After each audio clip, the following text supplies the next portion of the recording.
This episode of the Adam Messer Show is brought to you by Valhalla Books. ValhallaBooks.com. Their inaugural anthology, The Devil's Due, has just released and is available on Amazon. For more information, you can go to ValhallaBooks.com. All right, welcome everybody, and thank you for tuning in today. You are listening to WRUU-LP Savannah, Georgia, 107.5 FM, WRUU.org. We are Savannah Soundings Community Radio with Global Soul. This is the Adam Messer Show, and I'm your host, Adam Messer. And my special guest today is comic book creator and artist Michael Lee Harris, who is the creator of Choco Leche. And welcome, Michael. How are you doing? Oh, good. Thanks for having me. Yeah. How about you? I'm glad to have you, man. I saw your comic at the Odin and Sons comic book store, and I messaged you. I tracked you down and messaged you, and I was like, hey, man, would you like to be on the radio show? So I'm pretty excited to have you here. Okay, Michael, Yeah. Are you there? Yeah. I need you to talk back with me, man. That's the whole thing. gotta open up a little bit there, man. So tell me about Choco Leche. All right. Choco Leche was it was kind of an experiment. Originally, it came out of a joke between me and a friend. A guy named Jorge Corona. We went to SCAD together. He does the comic Middle West. Oh, and cool. we would joke that we were going to make a boy band called Choco Leche. Oh, okay. Yeah, which is kind of it's just a nonsensical term that vaguely translates to chocolate milk. But I was kind of calling around with my time off, and I wanted to kind of draw a new style. Mm-hmm. So I just kind of made up a nonsense story, and I chose, like something similar to like Magical Girl Wrestling. And I just kind of made an experiment with it, and so that's what Choco Leche is. Very cool. Yeah, I love the artwork, man. I mean, it's great, and the story's kind of interesting too. It's kind of starts you off, and no spoilers, but it starts off with like one of the sons of one of the wrestlers, and he wants to kind of reclaim his dad's name, and kind of gets beaten up by this almost like a mafia type, and so they go through, and the ending is kind of crazy too, man. How did you come up with that? Originally, I kind of wanted to mix, anime Magical Girl with luchadors, and so I was watching Power Rangers, which I don't know if you know this, but it's Magical Girl. Oh, okay. And it's very, if you watch Power Rangers and Sailor Moon, they're very similar. And so the idea when she throws the spear down and says, "Make my monster grow," that was kind of my homage to that. Neat. Very neat. So how did you get into drawing? I've been drawing since I was a child, and then I went to undergrad for illustration, Mm-hmm. and then went to grad school for comics specifically. But I've just been drawing. Oh, okay. Yeah, tell me more about that. Growing up, I think my first comic was about Captain Planet. Uh-huh. Yeah. Yeah. And then I turned 18, and the military wouldn't take me, so I was like, go to art school. Cool. So I did 4 years at Columbus College of Art and Design. Then I kind of hung out and made comics for a while, and then I decided to go to grad school. And I came to Savannah College of Art and Design about 10 years ago. And I've just been kind of hanging out making comics ever since. Oh, neat. So are you still here in Savannah? Yes, I am. Oh, nice. Mm-hmm. Nice. Yeah, it's Savannah's like one of those towns where you kind of just, I'm from Cincinnati originally, and I moved down here in like 96, and it's kind of one of those towns where you just either love it or you don't, and the folks that love it, they end up staying down here, and so it's pretty cool, man. So this is not your first comic, but it's kind of, you kind of did it like as a kind of like a joke, kind of a funny thing or whatever. What made you want to go through with like the whole production of it? Because I mean, it's a really well produced comic book. I mean, the colors are great. The lettering's great. I mean, it looks like a legit comic book. Yeah. So I had been doing a comic called Black Hitler Saves Hanukkah. And I was working on my third or fourth issue, and I just wasn't feeling it. So that year, I just didn't have anything new for the cons. So I decided to go ahead and push for getting this ready for a con. Mm-hmm. Also, if I'm gonna put the work into writing something and drawing it like a whole issue, I definitely want to sell it, Mm-hmm. make a little money off. And there wasn't any reason not to. I felt the art was good enough. I felt the story worked. So I kind of just had it printed out to do at cons. So the Choco Leche was you pumped it out to have for a convention? Yeah. Mm-hmm. Oh, neat. Yeah. Yeah, it's definitely it's definitely a really cool art. Is that the style you usually do? No, I normally do a more, I guess, a less cartoony style, Mm-hmm. if I can call it that. But there's some work on my Instagram that's different than what I normally do. Different than what I did for Choco Leche. But I'm doing a webcomic called Gumshoe that is in a style that is more similar. It's kind of an evolution of what I did for Choco Leche. Oh, okay. Okay. So that's your new thing that you're doing is Gumshoe? Is it kind of like Gumshoe, like a detective type thing? Yeah, it's kind of set in a world where, like, everyone's a detective, and it's kind of this humorous, hard-boiled detective who just everything bad happens to him. Hmm.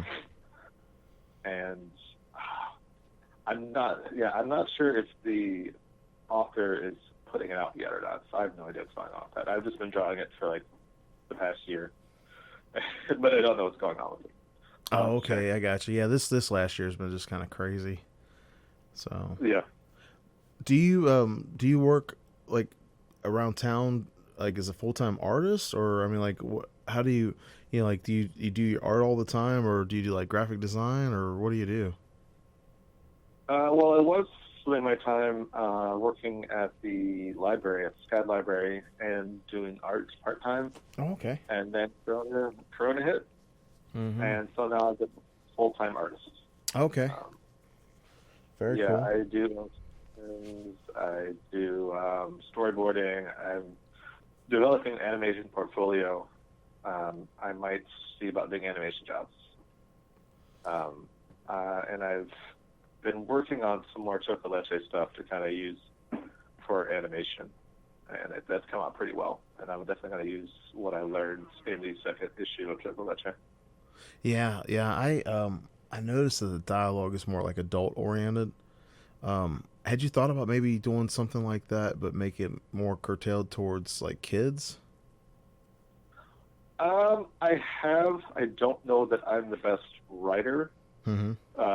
to appeal to children, but if there was a writer who had something kids-based, that'd be a lot better for me, because I can draw cute stuff, but I don't know if I'm the best at writing cute stuff. As you can tell, my work is very adult-oriented. Yeah. Well, not very. It's not like triple X type stuff. It's just more like No. like rated R language type. But the artwork, would be appealing to like a younger audience too. It reminds me kind of like a Cartoon Network type show. That's what it reminds me of. And I think that was like part of the appeal to me, was like kind of just seeing it and it's like, oh, this is kind of neat looking, And I picked it up and I was like, oh, I like the art. And then it's kind of crazy, everybody listening in, but I had picked the comic book up earlier in the spring, and then I messaged Michael about being on the show, but I really didn't have anything open. I think it might have been the summer too. I can't remember, but I know it's earlier this year. And the first show I had was today, and so we had it booked or whatever. And then I originally looked through it, kind of just thumbed through it real quick or whatever. And then right before the show, I picked up another copy from Odin and Sons, and I just read through it real quick. It was pretty cool. I like how you had the drama and like the action.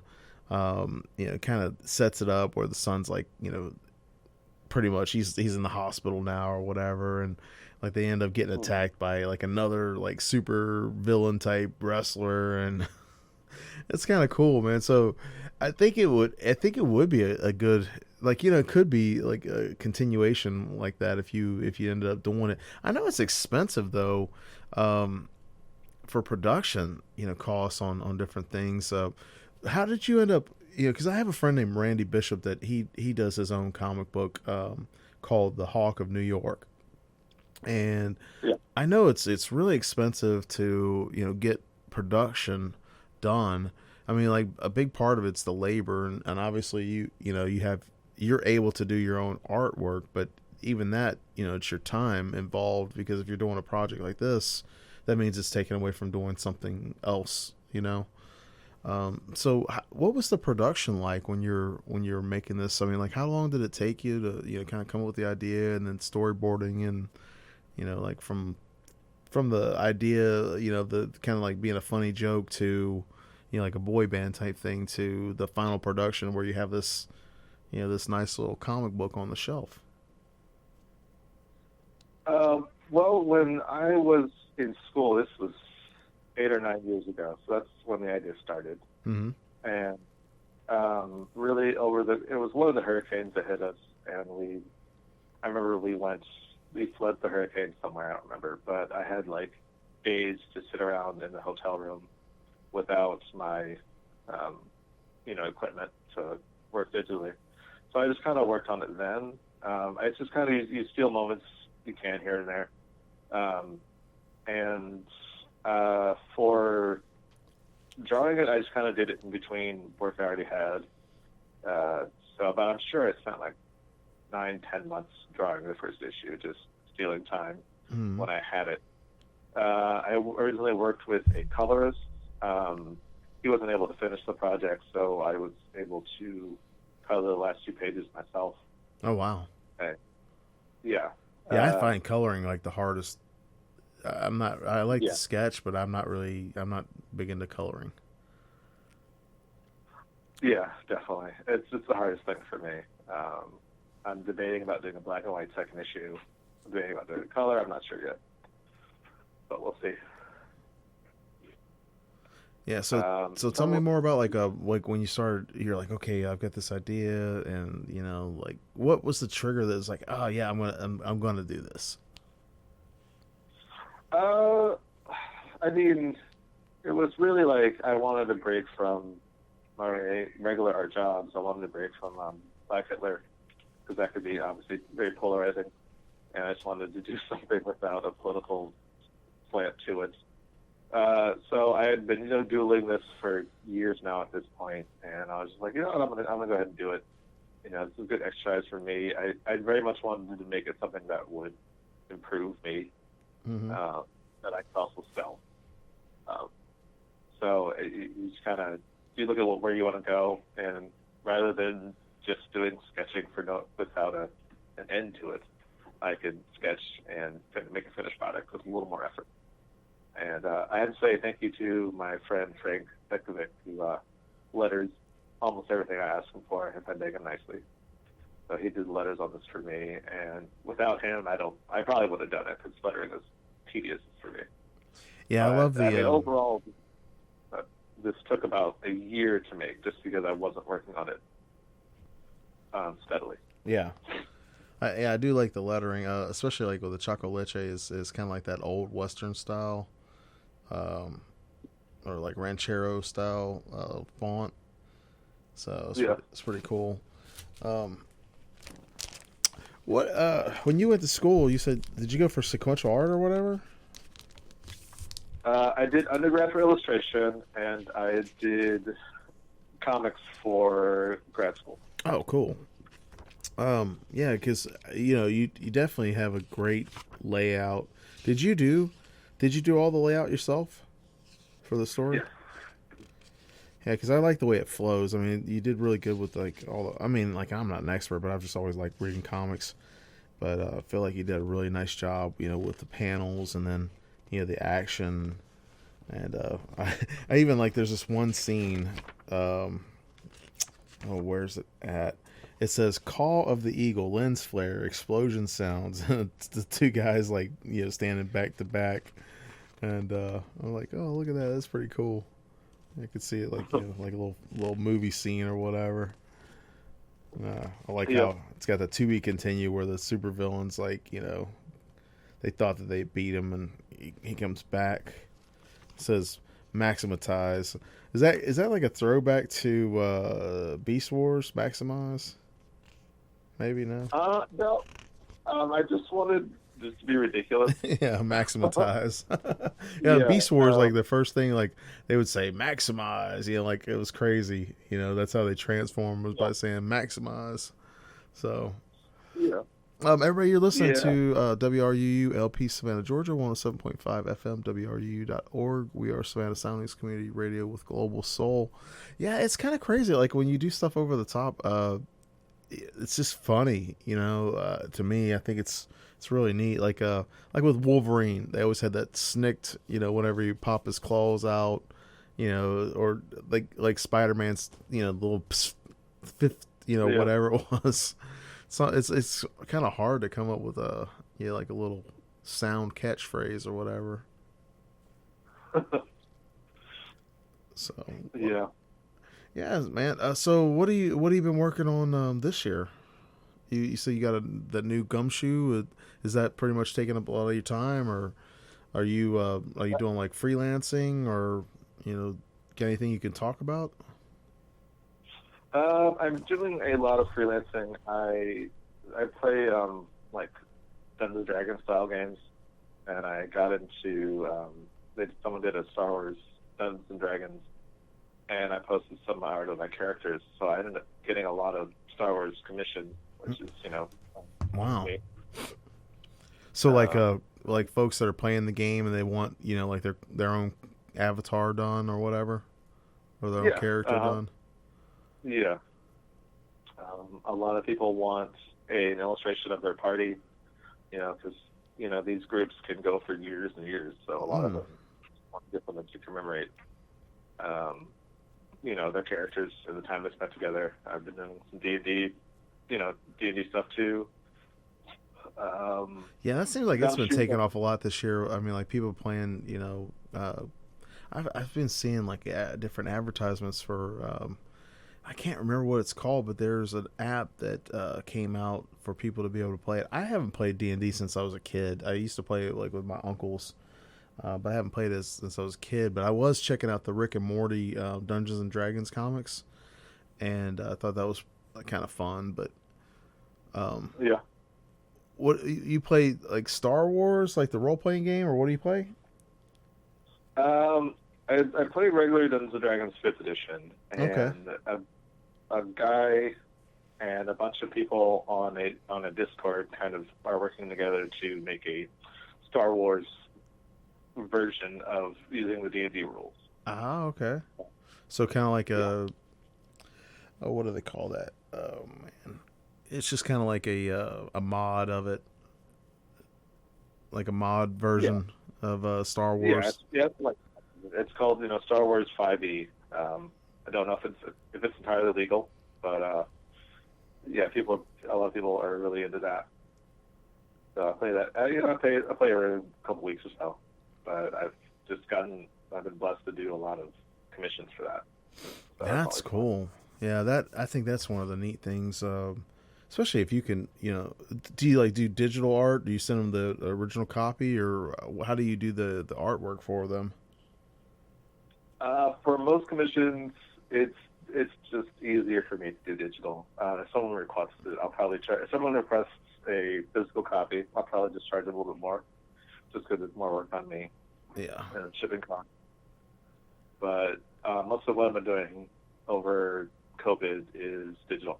I gotcha. Yeah, that makes sense.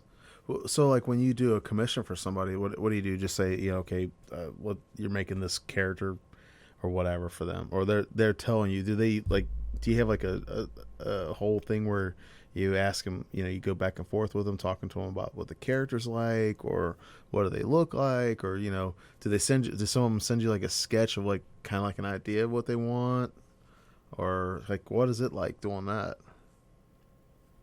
Everyone's a little bit different, but generally I will ask what they want. Some people just want you to do whatever. Some people have a image that they want you to replicate. goal are a little bit in between. So you kind of have to figure out what they want and the best way possible to show that. So normally I'll email them and say, like, what do you want? They'll say, I want I want Darth Vader, but except he's red and has 4 lightsabers. Oh, okay. And so I'll send them a sketch, and then, this is where I'm going with this, and then I'll finish it and send them, the finished image. Oh, that's cool. So yeah, we it's crazy because I'm like big in. I used to be really big into it, but I used to collect Transformers, and we do like kit bashing where we would take a figure and like repaint the figure, and then you'd make it into like a whole. Because like with Transformers, they had like a lot of times, like some of the robots, like for example the Seekers, the Starscream and Skywarp and all those, they were all the same robot, but they were repaints of each other, right? And they give them like different accessories and stuff like that. And so back in the day when I was into collecting Transformers and stuff, we used to kit bash and do stuff like that where we customize. Now it's I don't know, man. Like I haven't been into it so long. It's crazy. I like to draw. I like to sketch and stuff like that. I really haven't gotten into the digital side of it. That's something I've kind of been wanting to get into, and it's definitely, I don't know how to say it, but it's definitely, I think, like you said, it's easier with the digital than doing by hand. I don't know if it's necessarily easier, because it takes a long time, to learn, like your level of artistry or whatever. But I do feel like the digital side of it is definitely different than the hand-drawn stuff, like on sketch paper and stuff like that. And, it's, I don't know if it's easier, but I definitely think that digital, depending on like what level it is, because I've seen artwork where it's, it's just like a SketchUp and, it's like a rough sketch and people are like, oh, this is, like whatever. And then I've seen stuff that's like super detailed, it's got, everything, done in it. And I think on digital, at least the stuff that I've seen, I don't know, like one of the guys I look at a lot is Todd McFarlane, right? And he definitely, went from like pen and paper to digital, and you can see the level of detail with his digital work is a lot more in depth. And of course he's been drawing for like 35, 40 years or 40 something plus years or whatever. Do you feel like that's the case with you too, that when you're drawing digitally that you have a lot more details? Or I mean, do you do pen and paper still, or I mean like pencil and paper? I mean,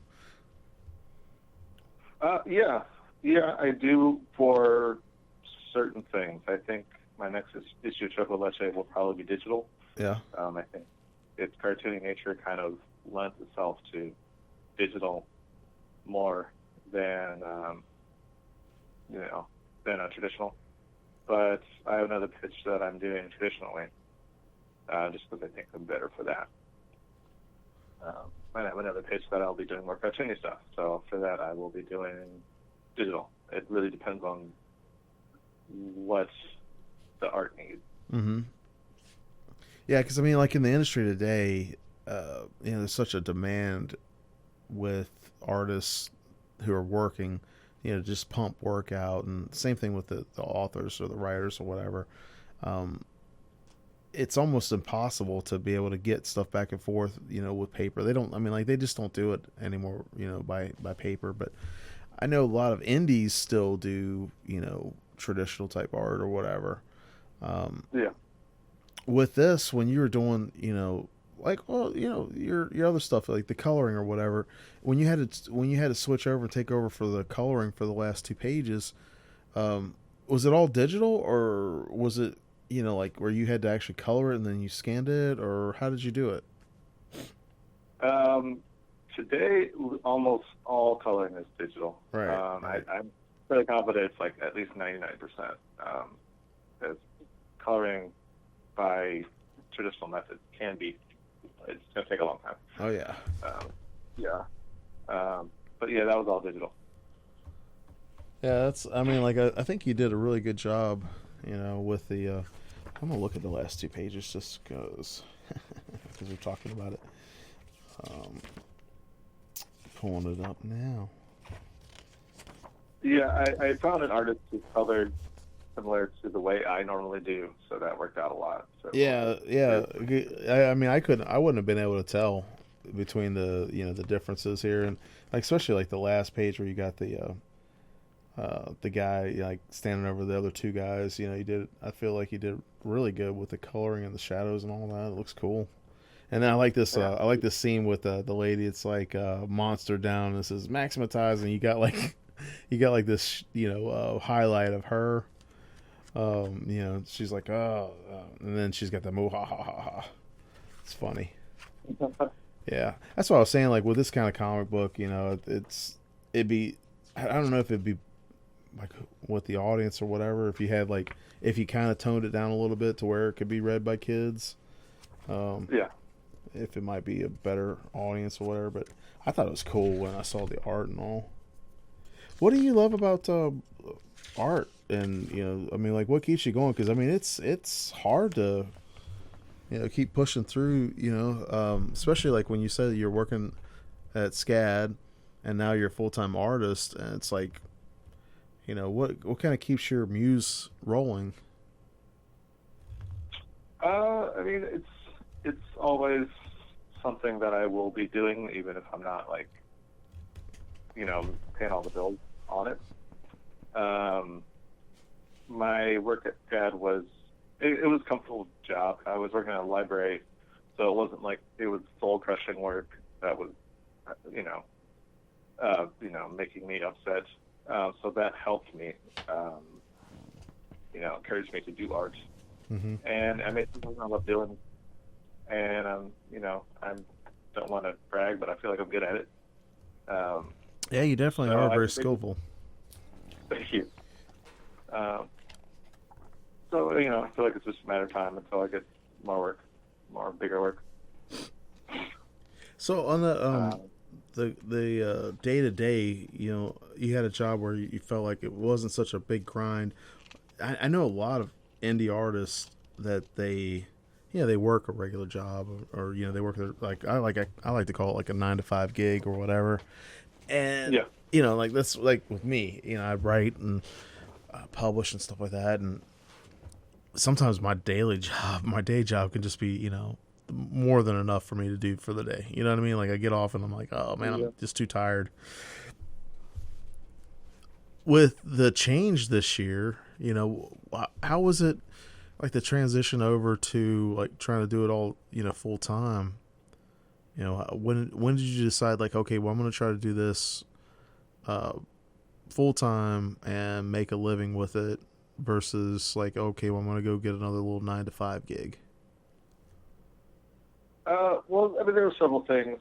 I just moved in with my partner, and so that was a lifestyle change. And the unemployment was a lot more than I was expecting.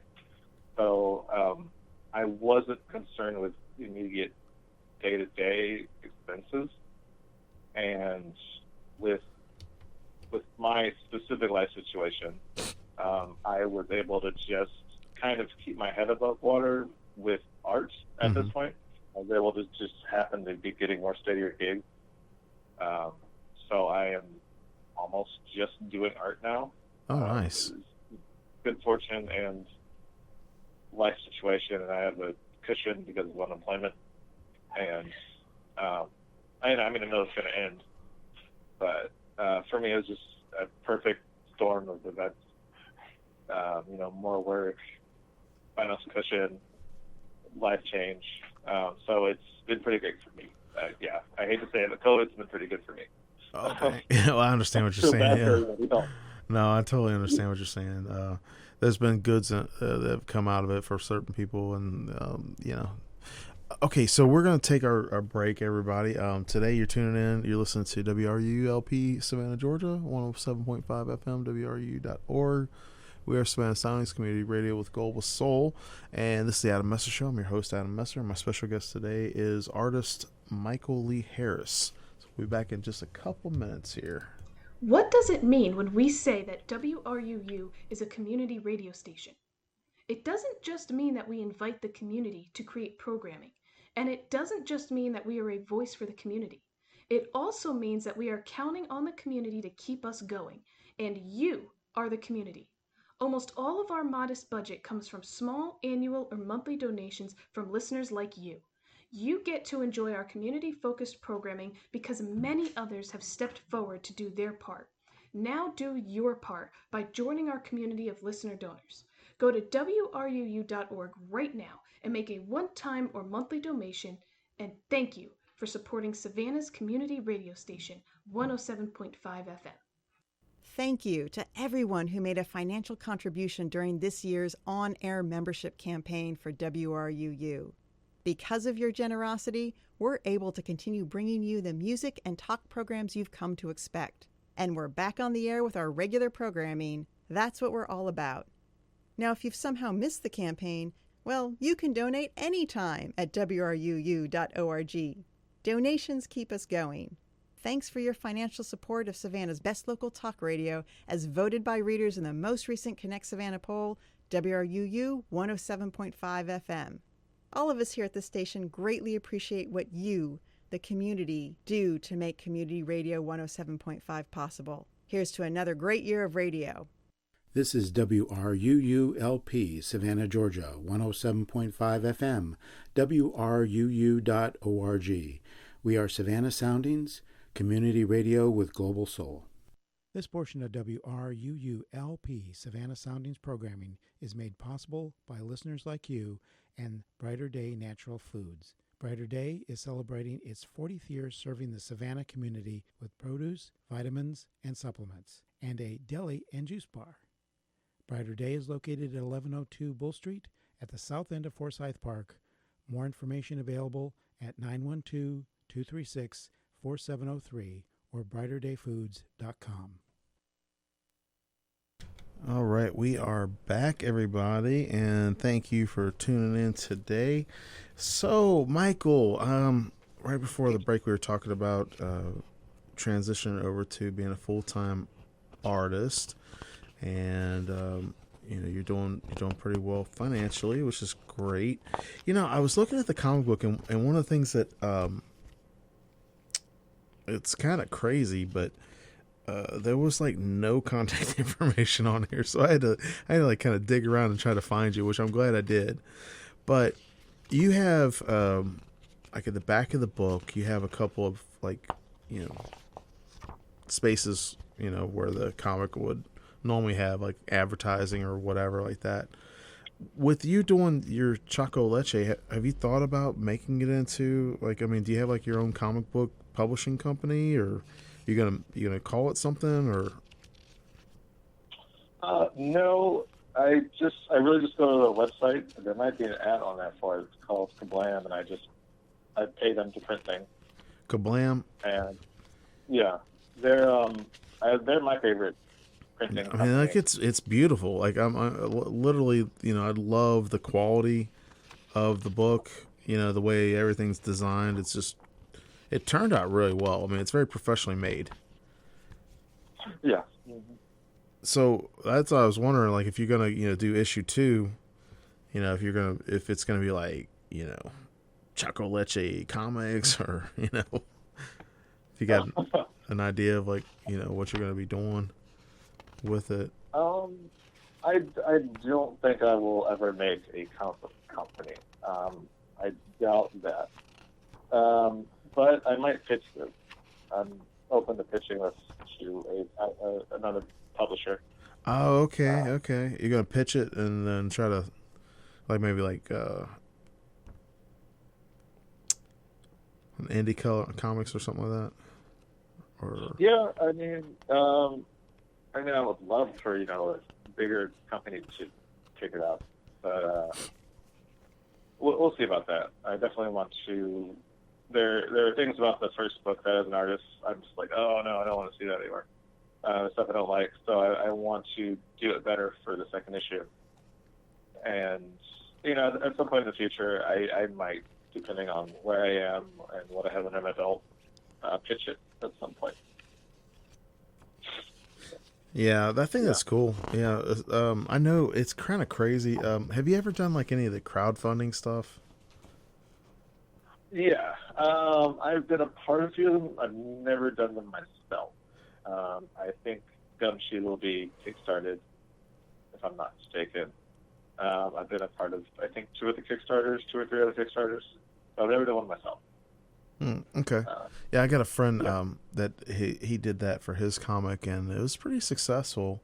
Um, we were talking about it, and he was saying that you obviously want to have the book ready, Oh yeah. but with him, he's the creator and one of the writers, but the Kickstarter fundraising was for like hiring letterer and the artist and the color and stuff like that. Um, I think you have a unique advantage being an artist, because you can do I really like the writing. The story I think is the first part of any good book, but definitely the artwork is another thing. So what was like when you're like, okay, I want to do this, and you start asking some friends or whatever, like Frank, you know what'd you say, like, hey, I've got this comic book, would you mind color doing the penciling, or doing the lettering or whatever. How did you do that? Because like you could do a lot of the heavy lifting, but like you said, you had somebody doing the coloring, you had somebody doing the lettering and stuff. How did you kind of put together your team to do this project?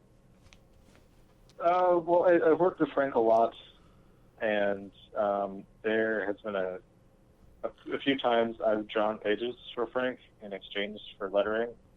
So we kind of work something out that way. Like a trade for work type thing?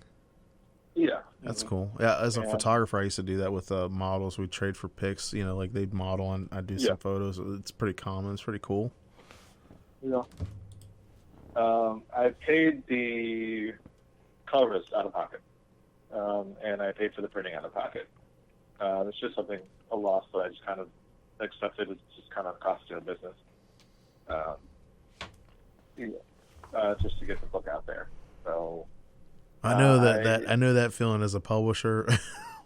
Like yeah. I just published a book, and so I had costs that I incurred, but I did a lot of the heavy lifting myself too. And it's always like you said, there's always something that you find. You're like, oh, I could have changed this, or I could have changed that. And like, Yeah. same thing. I just got, it's kind of crazy, but I just got the proof copy in for the paperback, and like I went through and I was like, oh, I noticed a couple of things that I need to change right off the bat. I actually kind of dog-eared the book itself and wrote on the book itself so I can go back and change it and update it. But like the cover design, like so I used Amazon to publish the book, and the cover design I did it myself, and everything went through, and then it came back that it was like in the production, the like none of the lettering got cut off, but it's like Oh really yeah. tight, so like you have to have, like with the comic book size or any kind of book, you have to have the sizing correct or whatever, and the gutters and all. And so that was something I had to have to go back and do. And then Yeah. I think it's one of those things where, like, if you are an indie person and you're doing this, you have a lot of work. I mean, like, there's a lot of work that goes into production, right? And Yeah. so when you were doing that and you're like, oh, hey Frank, we'll trade for whatever, or can you help me with this? And you decided to pony up the money for paying a colorist, or like I actually just got approached this week by somebody because they had an artist. They were doing a children's book, and they had an artist that due to some family circumstances couldn't finish the book. As an artist yourself, I mean, like, I'm just an indie guy, like I don't really do commissions and stuff like that, but like I like to every once in a while, like, throw something out there or whatever. But as a guy that does work like that professionally, when you commit to a project, I mean, like, have you had, like, I mean, like, some good experiences, and have you had some like not so good experiences? Can you tell me about like maybe a really good experience where somebody hired you for a project and it just like turned out like like way beyond your expectations? Because you know what I'm talking about. Like, you know, sometimes it's like you get into something and you're like, oh, this is gonna be great. You're like, oh no, it was a nightmare. And then other times you're like, oh, this is gonna be cool. You know, not that big of a deal, and it turns out to be great. Yeah, I mean, I think everyone has nightmare stories. I've had clients who literally could not tell me what they wanted and got frustrated and left. One of a few of the better things I had, I did a tabletop game. I did art for that. The game was called Never Tell Me the Odds. What was it called? Never Tell Me the Odds. Never Tell Me the Odds. Okay, is it like a tabletop type? You know, like Will Wheaton is into this tabletop type games. Is that like that? Oh no, tabletop, like it's kind of like Dungeons and Dragons. It's not like actual physical pieces. It's just okay. Rules. And a guy came up with this pretty cool rule set that's very open, and you know, it sounded pretty cool. And I had no idea this guy was. He just contacted me. I was like, "This sounds cool. I'll do it. Whatever." Yeah. Well, it wasn't whatever, but and so I did the art, and as normally when you're an artist, you just do the art, you hand it over, and you might never talk to somebody again. Right. But I checked the Kickstarter, and it was like funded like 500%. What? And yeah, and he recently sent me a Italian translation of the book, so it's written in Italy. So I had no idea. As an artist, a lot of times you hand them your work and you just disappear. But, yeah. And then I checked out of this, and it just got wildly popular. And what? I was really happy about it. That's cool, man. Does that kind of stuff lead to other work for you too? I mean, I've had people contact me out of the blue for work, and I don't know where they found me, but it's possible. Yeah, I know. Like I kind of contacted you out of the blue too, because I saw your comic book at Odin and Sons, and I was like, oh man, I want to talk to this guy, because especially being a local artist, I think it's pretty cool. Yeah. It's so weird, but Neighborhood Comics, down on Bull, they actually did like a little fundraiser type thing where they did blank covers, where like artists could, like I donated one of my covers, and I was surprised. Actually, somebody picked it up and took it home like a couple weeks ago. And it was a good feeling. It's like, wow, because I don't do commissions and stuff, but I wanted to do something to try to help out the local comic book store, because I mean with this pandemic, it's been rough for everybody, Yeah, it is. And I love like one of the things I like doing is anytime I have like something new that I'm working on, I like to commission an artist for like a logo or whatever. And I was actually just talking to a friend of mine yesterday, a new friend of mine named Mel, and she does graphic design and stuff like that. So we're talking about doing a logo for my we're going to be talking more about it, but for my Valhalla Books publishing thing, because I did one. I used like Adobe Spark to make it, but it's like I don't really do digital art. So it's kind of like I have like a rough idea of what I want, and it's good enough, but it's not, exactly what I want. You know what I mean? Yeah. So that's pretty cool, man. So like when you're doing your character design, like you say you're really big into D&D and stuff, right? And you've been doing this Star Wars stuff. How long does it take you usually to do like a custom commission? Is it a couple days, a week, 2 weeks? If everything is easy, I can do it in a day.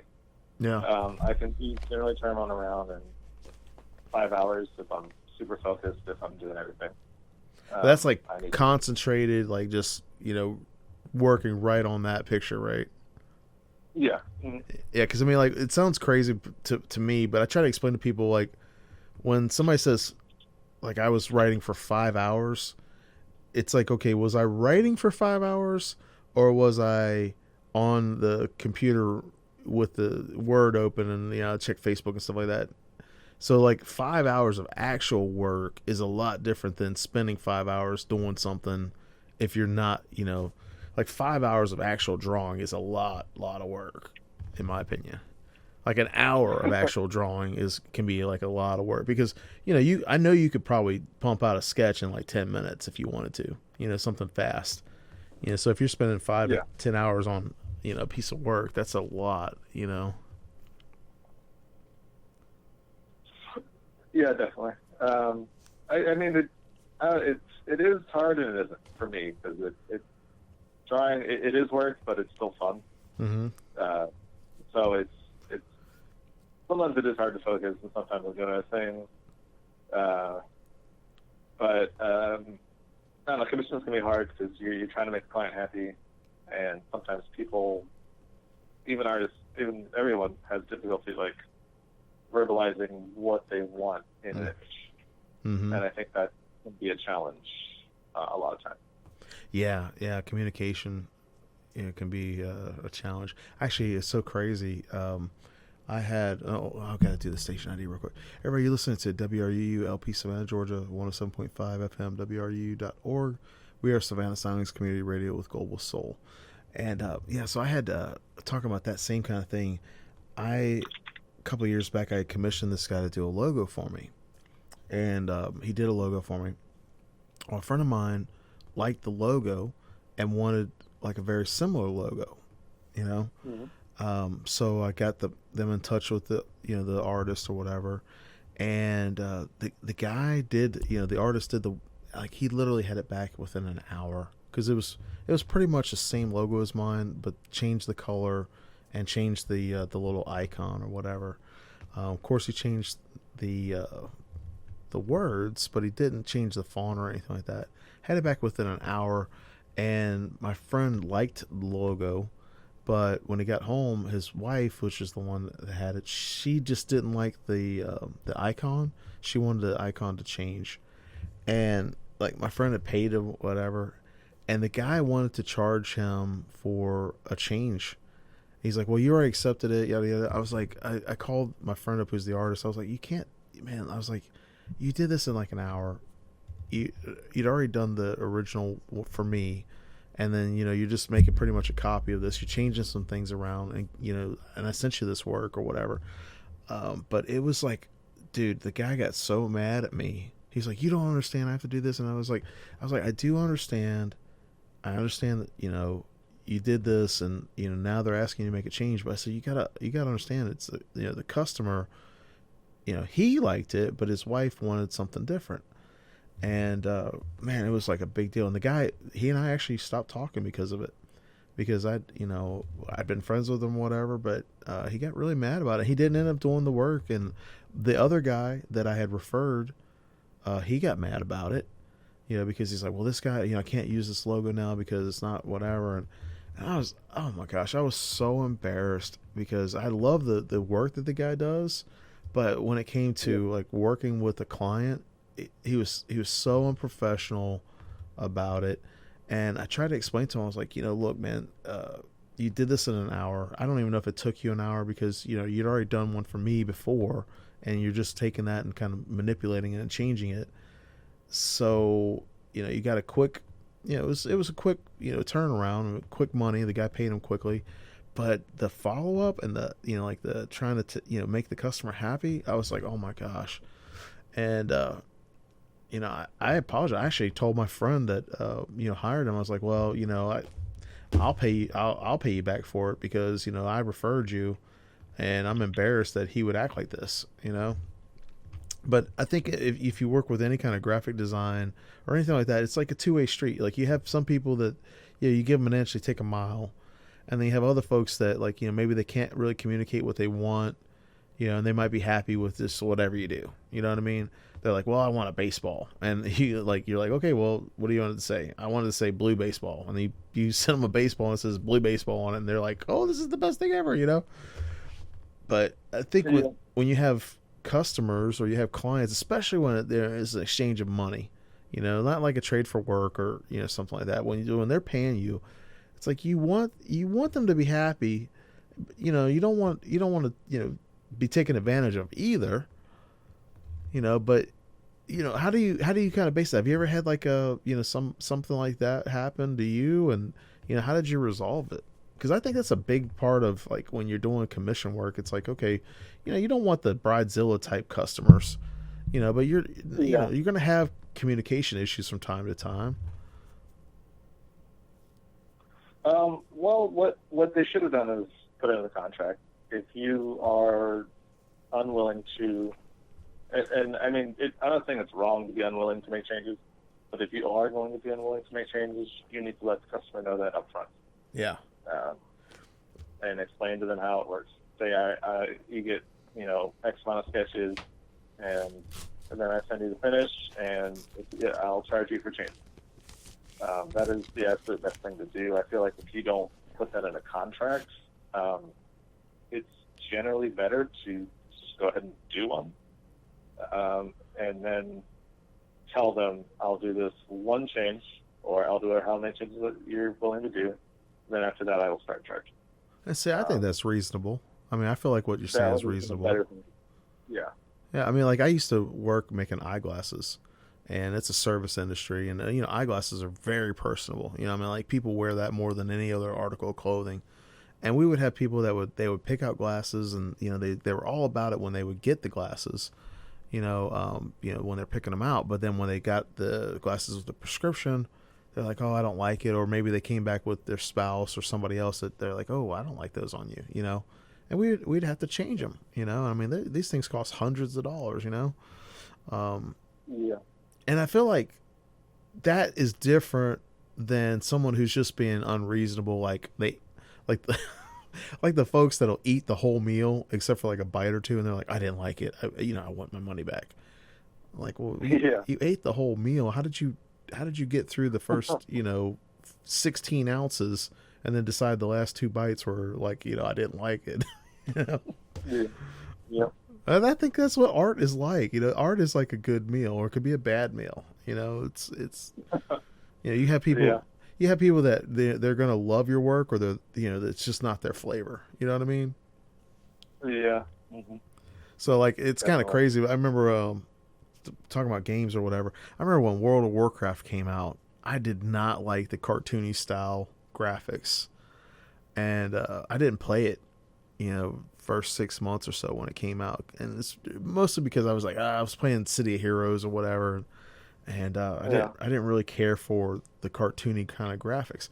And then a friend of mine was like, I'm playing it, and we got in there and I started playing it, and then that was the reason why I started liking those kind of cartoony type graphics. And then watching cartoons with my kids and stuff, because the cartoony stuff now I think is a little bit different. It's always been cartoony, don't get me wrong, but like I think like the cartoony type stuff now, like the Cartoon Network or like Disney type stuff, it's evolved over the years.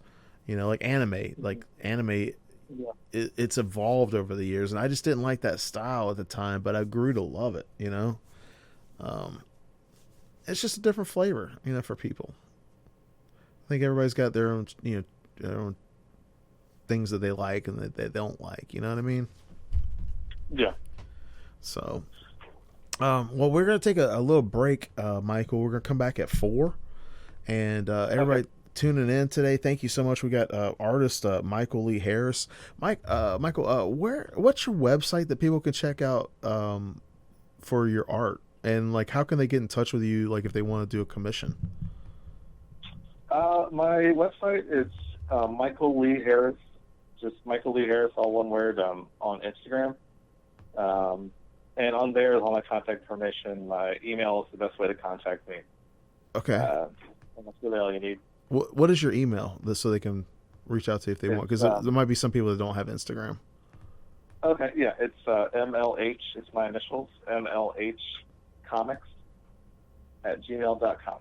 MLHcomics@gmail.com. Yeah, and folks, I really, I'll tell you what, I love the artwork that you're doing, Michael. I keep saying Mike. I'm sorry, Michael. I love your artwork, man, and it's very cool, and I'm gonna have to check out your other stuff too, because you got a really nice view and a nice artistic ability, and I'm sure it's taking you a long time to develop it, but I really enjoy it. So, all right, we're going to be back about 5 minutes. And you were listening today to WRUU LP Savannah, Georgia, 107.5 FM, WRUU.org. This is WRUU LP